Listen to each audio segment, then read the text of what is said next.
여러분들도 하실 수 있습니다. 청소년 의회, 우리 지역에는 청소년 의회가 없는데 어떻게 하죠? 아니에요. 여러분, 꼭 청소년 의회라는 틀 안에서만 가능한 것이 아니라요. 여러분도 참여 활동을 통해서 여러분들이 목소리를 내시면 그 어떠한 형태로도 여러분의 그 권리를 실현할 수 있다는 걸 꼭 이해해 주시길 바랍니다.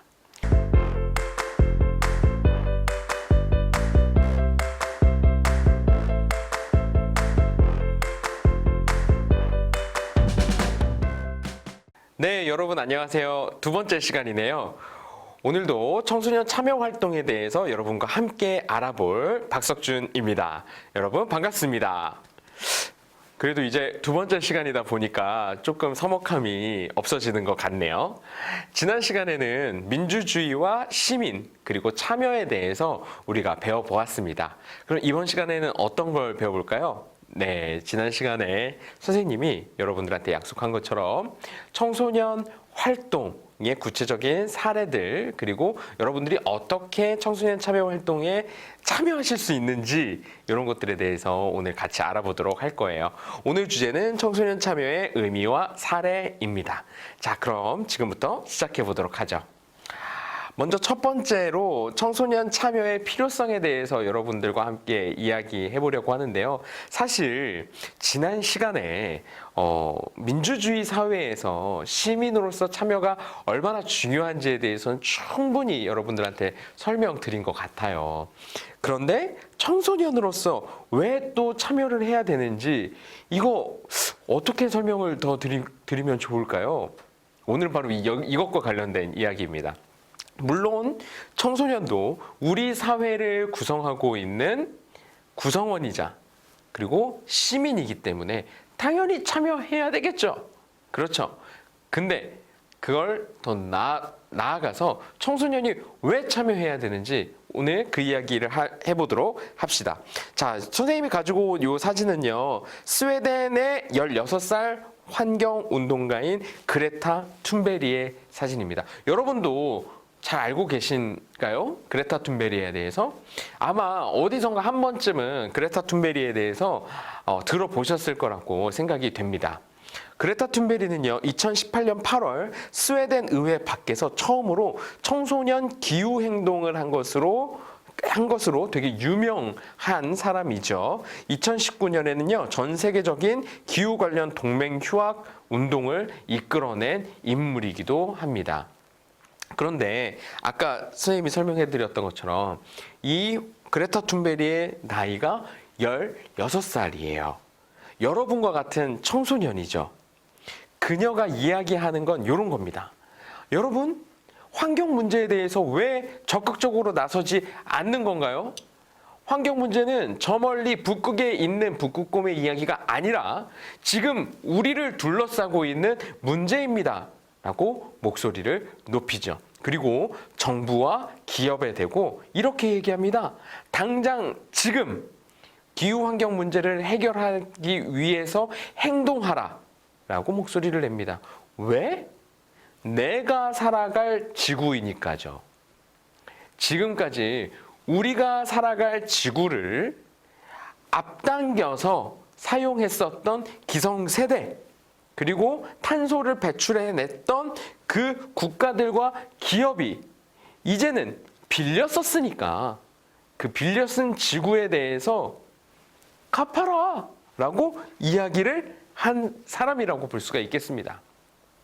이 그레타 툰베리의 목소리는요, 전 세계에 엄청난 영향을 미치기 시작을 합니다. 그리고 그녀의 목소리에 동의한 수많은 전 세계의 청소년들이 함께 청소년 기후 행동을 하게 되고요. 그리고 금요일 동맹 휴학을 하기 시작합니다. 옆에 제가 사진을 더 가지고 왔는데요. 우리나라에서도 그레타 툰베리의 목소리에 동참하는 청소년들이 저렇게 함께 기후 행동을 했었습니다. 여기 보이시나요? 기후 악당, 국가 탈출, 교육 개혁 이라는 목소리를 냈었습니다. 우리 친구들도. 여러분 중에도 이렇게 함께 하셨던 분이 계실까요? 네, 청소년 참여의 아주 중요한 활동 중에 하나로 제가 그레타 툰베리를 소개해 드렸습니다. 자, 시간을 잠깐 좀 돌려보도록 할게요. 다음은 짜잔, 이한열 열사입니다. 여러분들은 저 옆에 보시면 1987이라는 영화로 더 잘 알 수도 있을 것 같은데요. 여러분 1987이라는 영화 보셨나요? 네, 1987년은요. 우리 대한민국이 군사 독재 정권을 무너뜨리고 이제 국민 스스로 자신들을 대표하는 대통령을 뽑을 수 있도록 목소리를 높였던 민주화의 한 시점이었는데요. 네, 이한열 열사는요, 6월 민주항쟁의 기폭제가 되고 군사정권의 종식을 의미하는 노태우 대통령의 6.29 선언으로 이어졌고요. 1987년 10월 27일 대통령 직선제를 반영한 제9차 헌법 개정을 이루어냈었던 아주 중요한 사건이 되었습니다. 선생님, 근데요, 이한열 열사는 대학생 아닌가요? 맞아요. 대학생이지만요. 여러분, 청소년의 나이는 언제까지죠? 만 24세까지입니다. 네, 만 24세까지고요. 사실 대학생만을 사실 이야기하려고 했던 건 아니고요. 나이가 24세니까 24세까지 있는 청소년들이 다 적극적으로 참여해야 된다 이런 이야기를 하려고 했던 게 아니고요. 이 시기 이한열 열사 같은 분들이 수도 없이 많았다라는 거죠. 우리 대한민국의 민주화를 이끌었었던 사람들이 바로 여러분과 같은 학생들이었다라는 겁니다. 대학생부터 시작해서 고등학생, 그리고 중학생도 이렇게 사회 문제에 대해서 적극적으로 목소리를 냈었다라는 것이죠. 네. 아마 이분들의 숭고한 희생이 없었더라면 과연 우리가 지금 이렇게 시민에 대해서 함께 배우고 또 우리가 국가의 주인입니다. 주인이니까 당당히 국가의 결정에 적극적으로 목소리를 내시고 참여해야 됩니다. 이런 이야기를 할 수 있었을까요? 없었을 것 같아요. 요즘 여러분들이 TV를 보시면 많은 나라들에서 민주화 운동이 아주 거세게 일어나고 있다는 걸 보실 수 있을 텐데요. 그 국가들에서 많은 시민들이 되찾아보고 또 힘을 내고 하는 것이 바로 우리 대한민국의 역사입니다.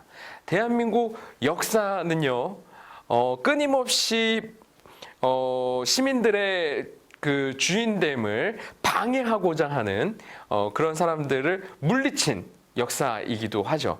군부 독재가 몇 번에 걸쳐서 있었음에도 불구하고 시민들이 저항을 했었거든요. 근데 이 시민들의 저항에 가장 맨 앞에 섰었던 사람들이 바로 학생 그리고 청소년 여러분들이었습니다. 네, 저는 청소년 참여의 필요성을 바로 이렇게 이야기해드리고 싶습니다. 아까 두 가지 사례를 보면 알 수 있듯이 우리 사회를 더 나은 미래로 나아가게 하는 힘이 바로 청소년들의 참여이기 때문이다. 이렇게 설명해 드리고 싶습니다. 두 가지 사례 다 볼까요?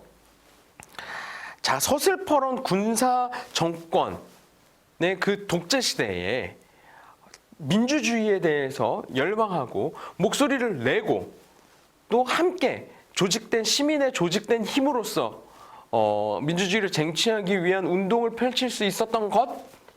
네, 맞습니다. 청소년 여러분들이 있었기 때문입니다. 바로 학생 여러분들이 있었기 때문입니다. 네, 지금은 여러분들 다들 기성세대가 되었지만요. 이들이 이 민주주의 운동을 펼쳤을 때만 하더라도요. 민주화 운동을 펼쳤던 그 시점에는요. 다 학생이셨고 청소년이었습니다. 그리고 한번 다시 돌아가서 볼까요? 그레타 툰베리 그리고 수많은 청소년 기후 행동을 하는 친구들, 이 친구들이 소리 높여서 이야기하는 건 뭐죠? 네, 기후 환경 문제를 더 이상 미루지 말고 여기에 대해서 적극적으로 행동하라라는 이야기를 하고 있습니다. 기성세대가 과연 이런 목소리 물론 낼 수 있죠. 기성세대들도 기후 환경 문제에 대해서 아주 커다란 문제 인식을 가지고 있고 또 실천을 해 나가는 분들도 계시지만요. 그럼에도 불구하고 이런 목소리를 적극적으로 내기에는 현실적인 족쇄가 좀 차여져 있는 게 사실입니다. 뭐겠어요, 당연히? 맞습니다. 경제 문제입니다. 환경과 경제를 하나 이렇게 대립된 것으로 놓고 보는 것도 조금 잘못된 인식인 것 같기는 해요. 요즘은 그린 뉴딜이라고 해서 환경 문제를 해결하는 것이 경제적으로도 아주 커다란 도움이 된다라는 새로운 시각들이 등장하고 있는데요. 그런데 말입니다, 여러분. 이 환경 문제를 야기시키는 것이 동시에 경제 활동이기도 한 거거든요. 이 경제 활동을 어른들은 쉽사리 포기할 수가 없죠. 그러니까 여러분들이 목소리를 내주시지 않는다면 우리 사회가 더 나은 미래로 나아가는 데 있어서 아무래도 더딜 수밖에 없습니다. 여러분들이 꼭 필요로 한 이야기들, 미래는 이렇게 나아가야 합니다라고 이야기해주는 목소리들이 있어야 우리 사회가 좀 더 밝은 사회로 나아갈 수 있지 않을까요? 네, 왜냐하면 여러분들이 더 많이, 더 오래 사셔야 되니까요. 네, 우리 사회, 우리 지구, 우리의 국가, 우리의 도시는요, 어른들이 살아갈 날보다 여러분들이 살아갈 날이 훨씬 더 길다는 것. 그래서 여러분이 앞으로 어떤 사회에서, 어떤 도시에서, 어떤 국가에서, 어떤 지구에서 살아가고 싶은지에 대해서 적극적으로 목소리를 내주셔야만 합니다. 청소년 참여의 필요성은 바로 이것이라고 이야기할 수 있겠네요. 자, 그러면 왜 참여해야 되는지 충분히 알았으니까 어떻게 참여해야 되는지 배워봐야 되겠죠? 네, 하나하나씩 선생님이 설명해 드리도록 하겠습니다. 먼저 첫 번째는 청소년 특별회의입니다. 청소년 특별회의는요, 청소년 기본법 제12조에 명시되어 있습니다. 2005년에 처음 시작이 되었고요. 범정부적 차원의 당사자인 청소년 분야의 전문가 그리고 당사자 중심의 회의체라고 이야기할 수 있겠습니다. 청소년 특별회의에는요, 청소년만 참여하는 것은 아니고 여기 나와 있듯이 당사자인 청소년 분야의 전문가들도 참여를 하신다라고 여러분들 아시면 좋을 것 같고요. 그리고 범정부 차원이다라고 이야기되어 있죠. 요거 조금 말이 어려울 수 있을 것 같은데 선생님이 설명을 해드리도록 하겠습니다. 여러분, 정부에는요, 수많은 부처들이 있습니다. 여러분들이 알고 있는 부처 뭐뭐뭐 있을까요? 네, 그렇습니다. 교육부, 아무래도 여러분하고 가장 관련 있는 부처겠죠. 교육부. 또 어떤 부서 알고 있나요? 여성가족부. 맞습니다. 여러분, 여성가족부는요, 이름을 보면은 잘 모를 것 같기는 한데요. 네, 청소년 정책을 전담하는 부처입니다. 또 알고 있는 부처 있을까요? 네, 국방부. 그렇죠. 우리 남학생들은요, 일정 시간이 되면 모두가 다 국방부에 소속이 되셔야 되죠. 국방의 의무를 지러 가야 됩니다. 맞습니다. 네, 행정안전부. 그렇습니다. 요즘 안전에 관한 문제 매우 중요하죠. 네, 안전과 관련해서 국가의 행정부를 총괄하는 부처가 바로 행정안전부입니다. 여러분들도 꽤 많은 부처를 알고 계시네요. 자, 그런데 아까 선생님이 설명해 드렸죠. 청소년 정책을 담당하는 부서는 여성가족부이긴 한데 여러분들이 지금 이렇게 이야기하듯이 청소년의 문제가 꼭 여성가족부만에 국한되어 있는 문제는 아닐 수 있잖아요. 그렇죠.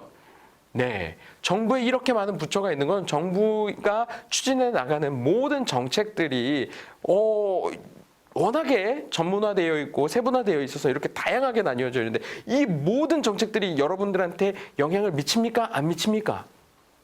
미치죠. 당연히 미칩니다. 그런데 여성가족부 혼자서 어떻게 여러분의 문제를 다 해결해 줄 수 있겠어요? 그럴 때 모든 부처를 통할할 때 요럴 때를 우리가 범정부적 차원이라고 이야기를 하는 겁니다. 자, 그러니까 청소년 특별회의에는요, 여러분들이 참여를 하시게 되면 청소년으로서 우리 국가의 정책이 이렇게 바뀌었으면 좋겠는데요, 이런 것들을 이야기할 때 부처 협의가 필요로 하죠.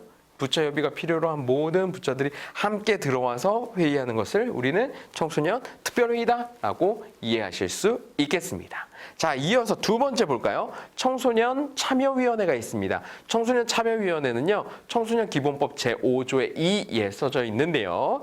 정부 및 지방자치단체의 청소년 정책을 만들고 추진해가는 과정에 참여할 수 있도록 마련된 제도적 기구라고 되어 있습니다. 여기서 중요한 거는요, 정부 및 지방자치단체, 요게 가장 중요한 내용입니다. 그러니까 청소년 참여위원회는 정부 단위에서도 중앙 청소년 참여위원회가 있고 지방자치단체별로도 청소년 참여위원회가 있구나라고 이해하시면 됩니다. 자, 여러분들은 어디에 살고 계신가요? 네, 여러분들이 살고 계신 도시에도 다 청소년 참여위원회가 있겠죠? 우리는 인천시에 살고 있습니다. 그리고 부평구에 살고 있어요. 그러면 여러분, 부평구에도 청소년 참여위원회가 있고요. 인천시에도 청소년 참여위원회가 있습니다. 여러분, 두 개의 차이점은 아시나요? 네, 인천광역시는요, 우리 큰 단위, 네, 광역시도라고 이야기를 하는데요. 비교군을 한번 찾아볼까요? 네, 옆 동네 서울특별시 맞습니다. 서울특별시도 광역지자체입니다. 그리고 또 다른 옆 동네 경기도 맞아요. 경기도도 광역지자체이고요. 청소년 참여위원회가 광역지자체 단위에서도 운영이 되고 있다는 걸 여러분들 아시면 됩니다. 그러니까 서울시, 경기도, 그리고 인천시 모두 다 청소년 참여위원회 광역 단위로 운영하고 있다. 그럼 그 밑에 부평구, 이건 뭘까요? 맞습니다. 기초지방자치단체입니다. 기초지방자치단체 단위에도 청소년 참여위원회가 있구나, 이렇게 여러분 이해하시면 될 거예요. 근데 선생님, 왜 청소년 참여위원회를 정부에도 중앙에도 두고 광역지방자치단체에도 두고 그 다음에 기초지방자치단체에도 두는 거예요? 아주 좋은 질문이에요. 왜냐하면 각각의 지방자치단체와 정부가 할 수 있는 권한이 서로 다르기 때문입니다. 아무래도 청소년 여러분들은 내가 살아가고 있는 동네의 청소년 정책이 가장 여러분들한테 와닿는 정책일 가능성이 높습니다. 왜냐하면 우리가 사실 뭐 요즘 사회적 거리두기 때문이기도 하지만 평소에도 학교 갔다가 집에 가고 친구들하고 놀고 뭐 학원 좀 가고 이러던 게 보통 다 지역사회 내에서 이루어지잖아요. 우리의 삶의 단위가 다 이 지역사회 내에서 이루어지기 때문에 지방자치단체, 그것도 기초지자체의 청소년 정책만으로도 내 삶에 있어서 영향을 주는 것들을 많이 바꿀 수 있을 것 같아요. 그렇죠? 네, 가장 중요한 부분이기도 합니다. 그래서 기초지자체 단위로도 청소년 참여위원회를 두도록 하고 있는 것이고요. 근데 기초지자체 단위로는 해결이 안 되는 것들이 왕왕 생겨요. 좀 더 많은 예산이 필요로 하거나 아니면 좀 큰 단위의 어떤 계획이 필요로 한 경우, 이럴 때 바로 광역지자체 단위에서 청소년 참여위원회가 운영되도록 하는 것이죠. 여러분 이해하시겠죠? 네, 좋습니다. 선생님, 그러면 청소년 특별회의랑 청소년 참여위원회랑은 뭐가 달라요? 네, 아까 청소년 특별회의는 범정부적 차원이라고 이야기를 드렸죠. 네, 청소년들한테 영향을 미칠 수 있는 수많은 부처의 수많은 정책들, 이것들이 모두 다 협의가 될 수 있는 구조가 바로 청소년 특별회의다라고 여러분 이해하시면 좋겠고요. 청소년 참여위원회는요, 아까 말했듯이 청소년 정책에 국한해서 이야기를 하는 겁니다. 그러니까 청소년 정책에 국한된 내용이다 보니까 부처로 따지면 어디겠어요? 맞습니다. 여성가족부가 관할을 한다, 이렇게 보시면 되겠습니다. 이어서 청소년 운영위원회가 있습니다. 여러분, 참여위원회고 운영위원회예요. 단어가 참여가 운영으로 바뀌었죠. 청소년활동진흥법 제4조 청소년 운영위원회라고 딱 적혀 있고요. 청소년 시설의 운영 관련 자문 평가를 통해서 청소년이 주인되는 시설이 되도록 마련된 제도적 기구다라고 할 수 있겠습니다. 청소년 참여위원회는요, 선생님이 지방자치단체들이 되게 중요하다고 그랬잖아요. 기초지방자치단체, 그리고 광역지방자치단체별로 청소년 정책에 대해서 여러분들의 의견을 구하고 여러분들의 목소리를 반영하기 위해서 만든 게 청소년 참여위원회다 라고 이야기했는데요. 이번에는 운영위원회는요, 바로 청소년 시설 단위로 만들어지는 위원회다, 참여기구다, 이렇게 생각해 주시면 되겠습니다. 이해하셨죠? 선생님, 그러면 청소년 시설에는 뭐가 있을까요? 네, 요즘은 이제 이름이 많이 바뀌긴 했는데 청소년 수련관, 청소년 문화의 집, 요즘 청소년 센터라는 이름으로 많이 운영되고 있죠. 이렇게 청소년들과 관련되어 있는 모든 시설에는요, 청소년 운영위원회를 두게 되어 있습니다. 이 청소년 시설이 여러분들의 필요에 의해서 여러분들이 어떤 것을 원하는지 이런 것에 맞춰서 잘 운영이 돼야 될 거잖아요. 그래서 청소년 운영위원회를 두고 이 시설의 운영과 관련돼서 자문평가를 받아가지고요, 청소년이 주인 되는 시설이 될 수 있도록 마련해 놓은 기구다, 이렇게 생각해 주시면 되겠습니다. 이해하셨죠? 자, 그리고 끝으로 선생님이 여러분들한테 소개해 드리려고 하는 제도는 청소년 참여 예산입니다. 자, 여기 되게 중요한 거는요, 아까 청소년 특별회의나 청소년 참여위원회, 청소년 운영위원회는 설명을 하면서 선생님이 어디에 이 내용들이 적혀 있는지를 설명을 드렸다면, 청소년 참여 예산의 경우는요, 각 지방자치단체 조례 등이라고만 표현을 해 두었습니다. 자, 이건 무엇일까요?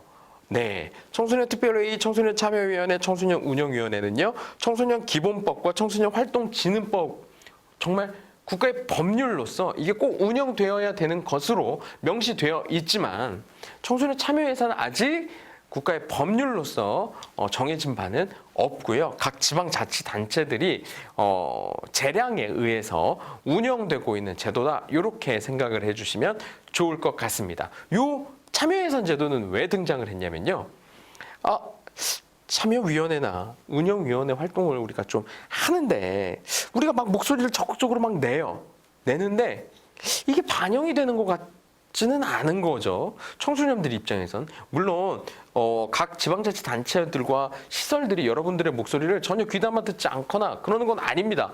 여러분 목소리를 다 듣는데도 불구하고 이분들도 그걸 다 실현시키기에는 어려운 지점이 있어요. 뭐 때문일까요? 그렇죠. 예산이 없는 경우들이 있습니다. 여러분들이 원하는 것들을 다 실현시키려면 수많은 예산들이 필요로 한데 그 예산을 어디서 가져오지? 이런 것 때문에 어려움을 많이 겪거든요. 그래서 만들어낸 제도다라고 생각을 하시면 될 것 같아요. 여러분이 단순히 의견만 내는 게 아니라 예산을, 여러분들이 필요로 하다라는 사업을 직접 제안해서 그 예산을 심의하고 직접 편성하도록 만들어 놓은 제도, 이렇게 이해해 주시면 될 것 같습니다. 근데 저거는 모든 시도에 다, 그리고 모든 지방자치단체들마다 전부 운영하는 제도는 아니다. 선생님, 그러면 저런 좋은 제도가 우리 동네에서도 운영될 수 있도록 해야 되는 거 아닐까요? 맞습니다. 그걸 할 수 있는 힘 누구에게 있다고요? 바로 여러분들에게 있습니다. 만약에 우리 동네에서는 청소년 참여 예산 같은 게 없어요? 그러면 이런 제도 꼭 만들어주세요라고 요청하는 것도 바로 누구의 힘이다? 네, 바로 여러분 청소년의 힘이다라는 걸 꼭 알아주시길 바랍니다. 아무래도 이렇게 2회차 강의를 함께 하다 보니까 여러분도 청소년 참여에 대한 어떤 이해가 훨씬 더 높아지고 또 이제 의지를 내시는 것 같네요. 네, 여기까지 여러분 청소년들이 참여할 수 있는 여러 가지 방법에 대해서 배워봤는데요. 선생님, 근데 구체적으로 어떻게 신청을 해야 되는 거예요? 궁금하신 분들 많으시죠? 네, 여러분 우리 다들 포털 사이트에 들어가셔서 혹은 모바일 기기에 들어가셔서 이렇게 한번 검색을 해보시면 좋을 것 같아요. 청소년 참여 포털이라고 검색을 하시면 사이트가 하나 나옵니다. 네, 여러분들이 대한민국 어디에 살고 계시든지 간에 청소년과 관련되어 있는 여러 가지 활동, 특히 참여 활동과 관련되어 있는 건 이 청소년 참여 포털에 모두 다 나오니까 정보가 다 모여져 있으니까요. 여러분들 청소년 참여 포털을 통해서 청소년 특별회의나 청소년 참여위원회, 그리고 내가 살고 있는 각 지역의 운영위원회 정보들도 얻으실 수 있고요. 또 여러분이 직접 각각 위원으로서 참여를 하실 수도 있습니다. 아셨죠? 다시 한번 청소년 참여 포털 꼭 검색해 보시길 바랍니다. 자, 그런데 이러한 활동들 외에도 청소년들이 적극적으로 자신들의 참여 활동을 목소리를 내고 또 적극적으로 지역의 변화를 가져왔었던 사례가 있습니다. 바로 다음 여러분들한테 소개해 주려고 하는 금천구 청소년 의회입니다.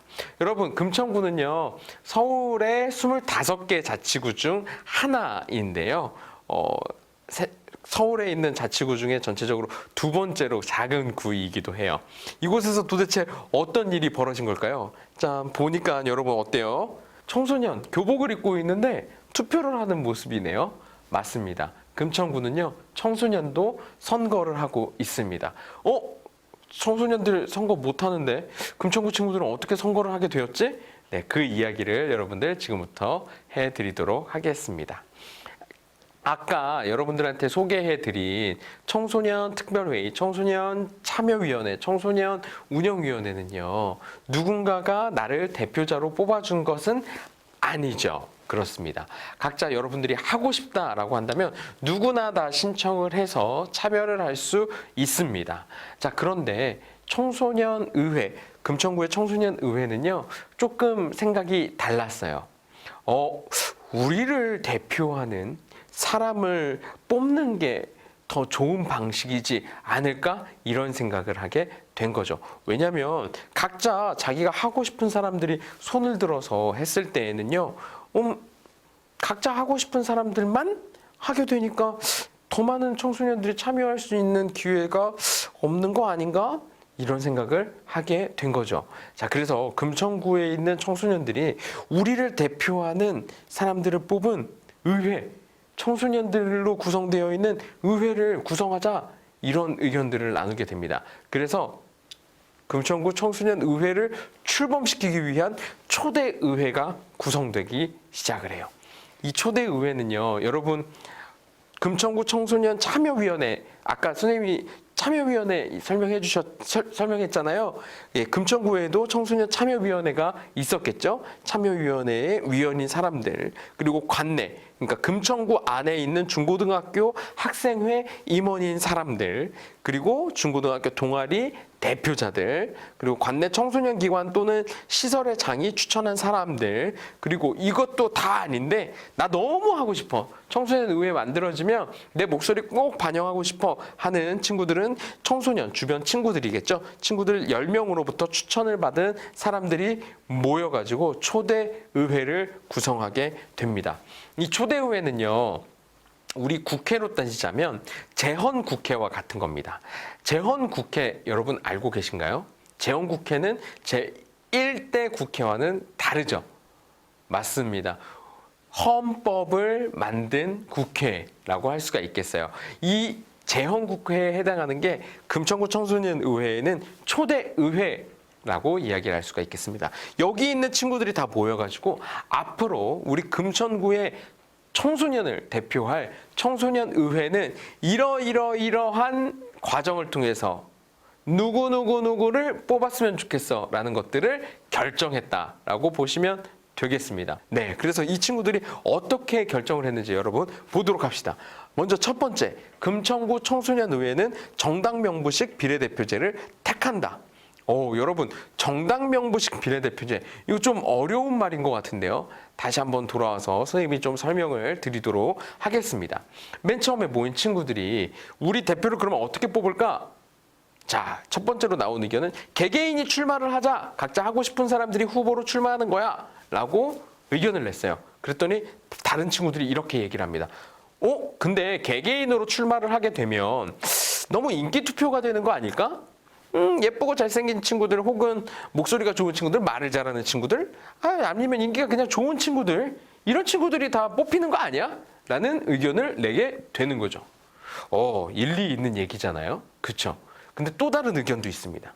아니, 개인으로 다 출마하게 되면 후보자가 막 100명 이렇게 되면 그거 다 어떻게 해? 그 친구들이 낸 공약을 우리가 모두 다 읽어본 다음에 투표를 할 수 있을까, 현실적으로? 그것도 일리 있는 말입니다. 그쵸? 그래서 개인으로 후보에 출마하는 것은 부결이 돼요. 개인으로 후보 출마하는 건 조금 어려울 것 같다. 그럼 그 다음에는 어떤 방법을 우리 대표를 선출하면 좋겠지? 이런 것들을 고민합니다. 두 번째로 나온 대안은 학교별로 출마를 하는 거였습니다. 근데 바로 반대에 부딪히게 돼요. 여러 가지 이유가 있었는데 첫 번째는요. 학교 밖 청소년의 경우에는 그러면 어떻게 출마를 하자라는 거야? 학교 밖 청소년들끼리도 따로 출마할 수 있도록 쿼터를 주면 되지 않을까? 그것도 조금 일리가 있는 것 같은데 그래도 학교한테 너무 유리하잖아. 학교를 다니는 친구들한테 너무 유리한 제도인 것 같아 라는 의견이 있었죠. 근데 결정적으로 이게 반대가 됐었던 건 중학생들의 의견입니다. 근데요, 학교별로 출마를 하게 되면 고등학교가 아무래도 학생 수가 많은데 고등학생한테 훨씬 이득인 제도 아닙니까? 그러면 중학생은 매번 학생 수가 적으니까 밀릴 것 같은데요? 라는 의견이 나옵니다. 그래서 역시 학교별로 출마하는 것도 부결이 돼요. 세 번째로는 지역별로 출마하는 게 있었어요. 지역별로 출마를 한다는 건 여러분도 잘 아시다시피 동네별로 출마를 하는 거겠죠. 금천구에는 총 10개의 동이 있었습니다. 10개의 동별로 후보를 내서 선거를 하는 건데요. 역시 반대가 있었어요. 왜냐하면 금천구는 가산동이라는 동네에는 학생 수가 별로 없었거든요. 학교 수도 매우 적었어요. 왜냐하면 가산동에는 여러분도 잘 알고 계시는 가산 디지털 단지, 네 맞아요, 공장지대가 있고요. 주거지는 별로 없었거든요. 대부분의 학교는 시흥동과 독산동에 몰려 있었습니다. 그래서 이거는 우리 지역에 적합한 방식은 아닌 것 같아 라고 해서 부결이 됩니다. 그래서 결국 만들어진 게 바로 이 정당 명부식 비례대표제인데요. 친구들이 생각을 하게 되죠. 그러면 정책을 낼 때 비슷한 정책을 내는 사람들끼리 모여가지고 정당을 만들어 보면 어때요? 라는 의견을 내게 됩니다. 그리고 이게 힘을 얻게 되죠. 네, 정당. 여러분도 잘 알고 계시는 그 정당. 맞아요. 더불어민주당, 국민의힘, 정의당 이런 정당들이 있죠. 이런 진짜 정당은 아니지만 우리 청소년들도 정책을 중심으로 해서 정당을 만들어보고 정당에다 투표하도록 만들어보면 어떻겠나? 라는 생각을 하게 된 겁니다. 그리고 바로 이걸 채택하게 되죠. 그래서 금천구의 청소년들은 각 정당을 만들어서 각 정당별로 후보를 추천하게 되는 이런 시스템을 가지게 됩니다. 한번 볼까요? 자, 청소년 정책정당을 만들고요. 정책정당은 비례대표 후보자를 공천하고 선거 공약을 제시한다라고 되어 있네요. 그리고 금천구에 거주하고 있는 청소년 또는 금천구에 있는 중고등학생들을 유권자로 하는 총선거를 실시하고요. 금천구 청소년의회는 총선거를 선출된 비례대표 의원 20명으로 구성을 한다라고 되어 있습니다. 네, 금천구에 있는 청소년들은 이 정당에다가 투표를 하게 되고 정당별로 득표를 하게 될 거잖아요. 그럼 지지율이 나올 텐데 그 지지율만큼, 득표율만큼 20명의 의원들 중에 당선인을 배출하는 것. 요거를 우리가 유식한 말로는 정당 명부식 비례대표제라고 한다는 걸 여러분 알아두시면 좋을 것 같습니다. 자, 그래서 이렇게 실제로 투표를 하게 됩니다. 여러분, 짜잔. 와, 저 끝에까지 사람들 줄 서 있는 거 보이세요? 엄청나게 많은 사람들이 지금 줄 서 있는데 이 모든 사람들이 다 청소년들입니다. 그리고 이 앞에 보면 진짜 선거같이 중앙선거관리위원회에서 기표소를 빌려와가지고 이렇게 설치를 해서 우리가 선거를 했습니다. 우와, 정말 대단하죠? 이게 한 투표소에서 5시간 동안 하루에 이루어진 선거였는데요. 여러분 몇 명이나 모여서 투표를 했을 것 같으세요? 이건 제2대 선거 모습이긴 한데 네, 무려 1,300명의 청소년들이 현장에 나와서 투표를 했습니다. 여러분들 아마 아실 거예요. 요즘은 코로나 때문에 워낙 잘 모이질 못하긴 하지만 청소년 활동을 하면서 1,300명이 우와 모인다라는 거 정말 대단한 일이잖아요. 근데 이게 진짜 커다란 숫자인 게 어떤 거냐면요. 금천구에 이 당시 중고등학생 인구를 다 합쳐봐도 약 9,000명 정도가 된다고 합니다. 그러면 전체 금천구의 중고등학생 9,000명 중에 1,300명이 단 5시간 만에 모여서 이렇게 다 투표를 한 거예요. 정말 대단하죠. 자, 그 결과들을 한번 보여드릴게요. 네. 아까 그 화면은 제2대 총선거라고 했잖아요. 총 1310표가 나왔고요. 2대 총선거를 통해서 밝은미래당이 7석을 획득을 했고요. 할 수 있당이 5석, 똑같이 위풍당당이 5석, 꿈클당이 3석을 의석을 가져가면서 금천구 청소년의회 제2대 의회를 구성하게 됐네요. 근데 너무 재밌죠? 정당명들이 여러분들이 알고 있었던 그런 정당명들이 아니죠. 처음 보는 정당명이죠. 할 수 있당, 똑같이 위풍당당, 밝은미래당, 꿈클당. 너무 재기발랄하지 않나요?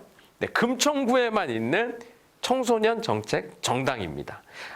각각 이름들 보면 어떤 정책들을 내고 있는지 조금 여러분들이 유추하실 수 있을 것 같은데요. 할 수 있당 같은 경우에는요. 청소년도 선거할 수 있당 이런 내용입니다. 그래서 교육감 선거권 이런 것들을 주장을 했고요. 청소년들의 참여 활동을 더욱더 늘려야 된다. 이런 걸 주장했었던 정당입니다.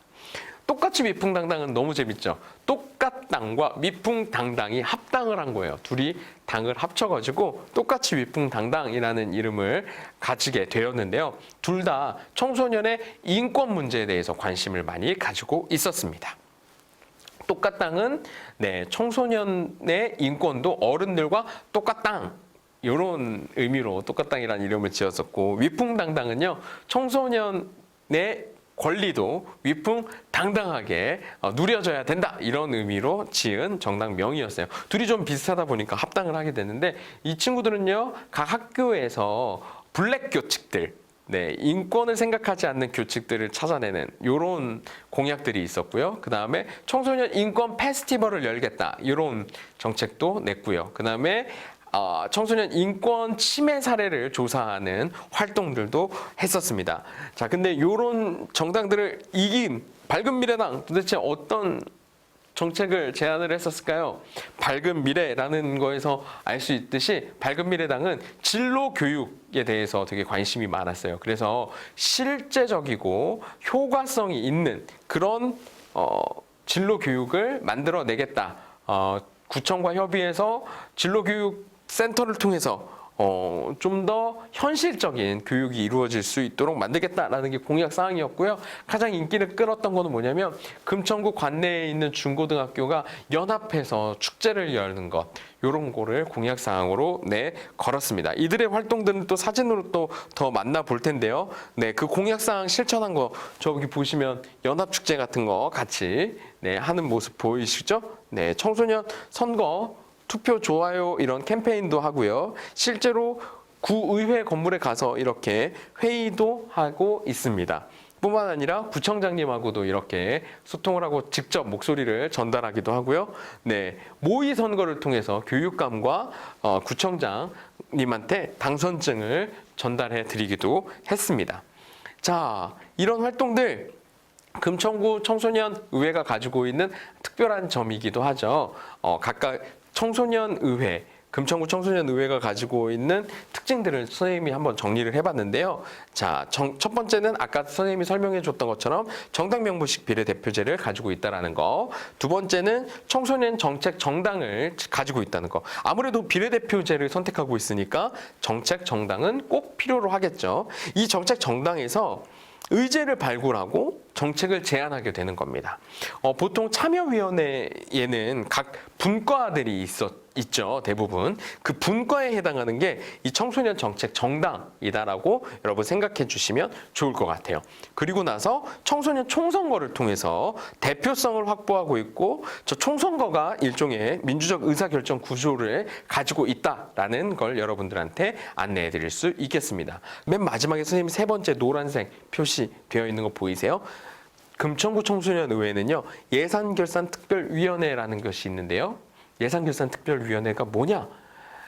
금천구 청소년의회가 실제로 예산을 심의하고 의결하는 권한을 가지고 있다는 것을 의미합니다. 어떻게 그게 가능하냐고요?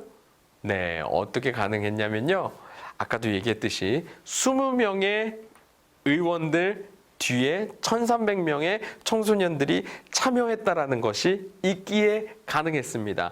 청소년 의회와 각 자치단체별로 있는 참여예산위원회가 둘이 MOU를 맺게 돼요.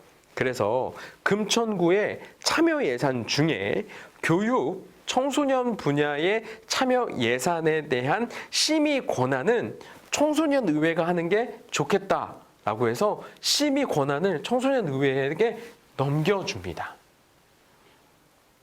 여러분 정말 대단하지 않나요? 그래서 이 청소년 의회가 1년에 심의하는 예산이 무려 3억에서 5억 원 정도 된다고 합니다. 네, 매년 제한되어지는 예산의 규모가 조금 다르기 때문에 3에서 5억 이렇게 말씀드리는 건데요. 실제로 그래서 집행하도록 의결한 예산 규모는 1억 5천만 원 정도가 된다고 하네요. 청소년들이 결정하는 예산이 1억이 넘는다니 여러분 상상이나 되십니까? 이걸 금천구에서는 실제로 이 친구들이 실현해 가고 있습니다. 여러분들도 하실 수 있습니다.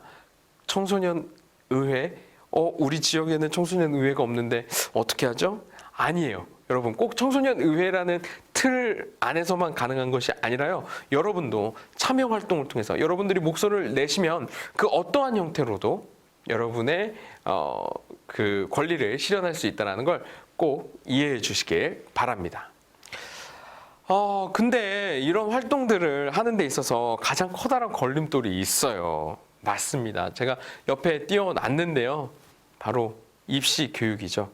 이런 청소년 활동들 하면 너무 좋다라는 거 우리 모두가 다 압니다. 그리고 시민으로서 이런 참여 활동 꼭 해야 되겠다라는 마음 드는 것도 사실이죠. 그런데 선생님도 여러분과 같은 청소년 여러분들과 활동을 하다 보면 가장 커다란 걸림돌이 바로 이거더라고요. 입시 교육이에요. 평소에는 잘 모이다가도 시험 기간이 되면 친구들이 다들 1명, 2명 나타나질 않아요. 네, 시험 준비를 해야 되니까요. 선생님, 시험 기간이어서요. 학원에서 보충 수업을 해가지고요. 저 학원 가야 될 것 같아요. 아무래도 오늘 회의는 못 갈 것 같습니다. 이런 연락들 많이 받거든요. 물론 여러분도 커다란 고민이다라는 걸 알고 있습니다. 그렇죠. 학생에게 있어서 학업은 매우 중요한 과업 중에 하나이죠. 근데 그 과업만이 여러분 청소년 시기에 꼭 이루어야 할 과업의 전부는 아니다라는 걸 꼭 이야기 드리고 싶었습니다. 미래에 더욱더 각광받는 능력 중에 핵심은 바로 이 학생 주체성일 것입니다. 학습자가 삶과 세상에 긍정적인 영향을 끼칠 수 있는 의지와 능력이 있다는 믿음을 가지고 이 믿음 속에서 변화를 위해 목표를 설정하고 숙고하고 책임 있는 행동을 할 수 있는 능력을 기르는 것. 이것이 바로 학생 주체성이라고 이야기할 수 있을 텐데요. 이 학생 주체성을 기르는 가장 좋은 활동이 바로 여러분들 참여 활동입니다. 청소년 참여 활동을 통해서 이 학생 주체성을 훨씬 더 개발할 수 있고 역량을 높일 수 있다는 걸 여러분들한테 꼭 이야기 드리고 싶고요. 그래서 청소년 참여 활동이 학업에 방해가 되는 어떤 활동이 아니라 여러분들의 학업 능력을 좀 더 증진시키고 또 향후의 미래에 여러분들이 중요한 인재로 거듭나는 데 있어서 가장 핵심적인 역량을 길러주는 아주 좋은 활동이라는 걸 여러분들한테 꼭 이야기 드리고 싶습니다. 왜냐하면 여러분이 성장하셔서 시민으로서 좋은 시민으로서 활동을 하시게 되는 데 있어서 청소년 참여 활동이 가장 중요한 첫 밑거름, 발판이 될 수 있다는 걸 여러분들이 꼭 알아주시면 좋을 것 같습니다. 네, 긴 시간 동안 여러분 두 시간에 걸쳐서 선생님과 함께 청소년 참여 활동에 대해서 이해하는 시간을 가졌는데요. 맨 첫 번째 시간에 민주주의에 대해서 배우고 시민에 대해서 배우고 시민에게 왜 참여는 중요한지에 대해서 배웠다면 오늘 이 시간에는 청소년들이 왜 참여해야 되는지 그리고 청소년 참여 활동이 어떤 것들을 의미하고 있는지에 대해서 함께 배우는 시간을 가졌습니다. 그리고 여러분들이 참여할 수 있는 방법에 대해서도 상세하게 알아보았는데요. 다시 한번 짚고 넘어갈게요. 청소년 참여 포털 꼭 쳐보세요. 청소년 참여 포털을 통해서 여러분들이 각 지역사회 내에서 참여할 수 있는 여러 가지 방법들을 소개받을 수 있고 안내받을 수 있다는 거. 그리고 그걸 통해서 여러분도 참여 활동에 참여하실 수 있다는 거 전달을 드리도록 하겠습니다. 어떻게 해요? 좀 많이 이해되셨나요? 이제 여러분들도 참여 활동에 적극적으로 나설 준비가 되신 것 같나요? 네, 꼭 그렇게 되었으면 좋겠다라는 생각이 들고요. 여러분, 코로나 때문에 이렇게 직접 만나지 못하고 영상으로 만나 뵙게 되었지만 언젠가 여러분이 좋은 시민으로 성장하셔서 선생님과 함께 직접 만나는 시간이 있으면 좋겠습니다. 꼭 그런 날이 오겠죠, 여러분? 네. 그때까지 여러분 몸 건강, 마음 건강하게 청소년 참여 활동도 열심히 하고 또 학업도 열심히 하는 그런 여러분들이 되셨으면 좋겠습니다. 좋은 시민이 되어서 다시 만나길 바랍니다. 아셨죠?